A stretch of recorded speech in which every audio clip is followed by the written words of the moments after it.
It was really a profound experience to sit in the presence of Tibetan masters who had achieved high levels of understanding and realization. And although there are a lot of people who may think that Tibetan Buddhism is patriarchal, my experience was that many of the teachers I met had wives, whom we refer to as consorts, and they considered their consorts to be equal to them, and they practiced together on an equal level.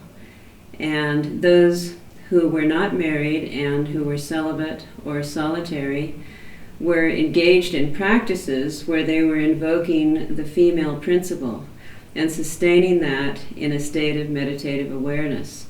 And so they certainly were not denying the feminine principle. And it came very clear to me that this gender issue has to do with Tibetan culture, has nothing to do with mental development.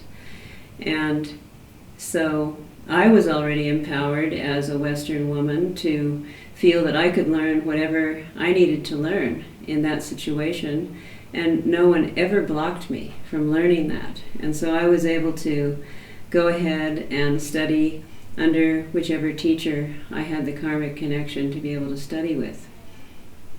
So it was something very empowering as well. And I also noticed that many of the Tibetan women, although restricted by many cultural issues and stereotypes, they too are empowered in their own way, and they're not all the same.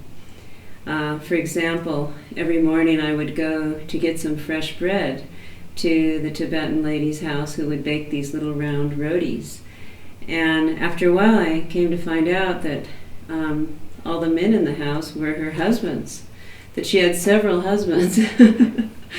And having been brought up as a Mormon, it was kind of interesting because it was just the opposite from polygamy to whatever the term is for a woman who has multiple husbands.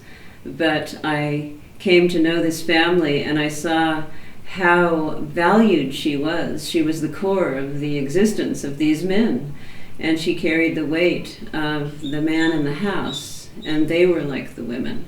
And I came to find out that there were many similar situations in the Tibetan society.